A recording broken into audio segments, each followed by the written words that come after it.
Apple is reportedly planning to start making its new iPhone 14 in India about 2 months after its release out of China.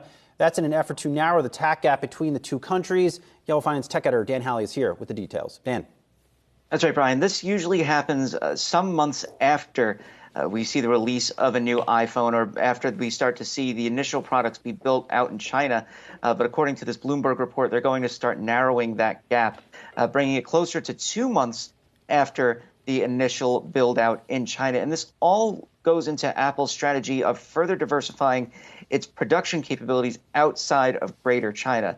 They're looking towards Vietnam, they're looking towards Mexico, and in this case, obviously, India. Now, it's worth pointing out that India is the world's second largest smartphone market, and they continue to grow, whereas China not seeing the same kind of growth that India is. We're seeing more consumers get into that class where they're able to make those larger price purchases. They're still very expensive in India, by the way. They're not any less expensive there. In fact, they're more expensive there than compared to the U.S.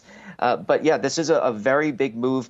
And, does it mean that Apple is going to move entirely out of China? No, but it does see Apple hedging its bets that, there's potentially bigger problems coming as far as manufacturing products there down the line. And obviously, this also comes after all those lockdowns and shutdowns that we've seen in China hampering manufacturing. So this is Apple making a bet on the fact that, they may have to further diversify just to kind of get away from these kind of troubles in the future.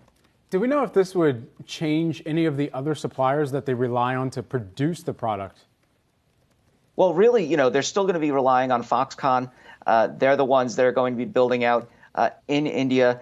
So it's not really that big of a change. Some of the smaller suppliers may have to change as a result. But, when it comes to Apple and their products, I mean, they are so rigid with quality control checks that they have to have everything to the exact specifications that they want. And if they're not, then they'll move to a different company, when it comes to those smaller suppliers, even larger suppliers. But Foxconn has been doing this for so long that they are a very trusted partner with Apple. So I don't see that changing down the line. But, it is interesting just to point out that this is one of the growing smartphone markets in India, and that they are placing more manufacturing there down the line. Yeah, a lot of growth potential in the region for sure. Yahoo Finance's own tech designated hitter, DH, Dan Howley, joining us here this morning. Appreciate it, Dan.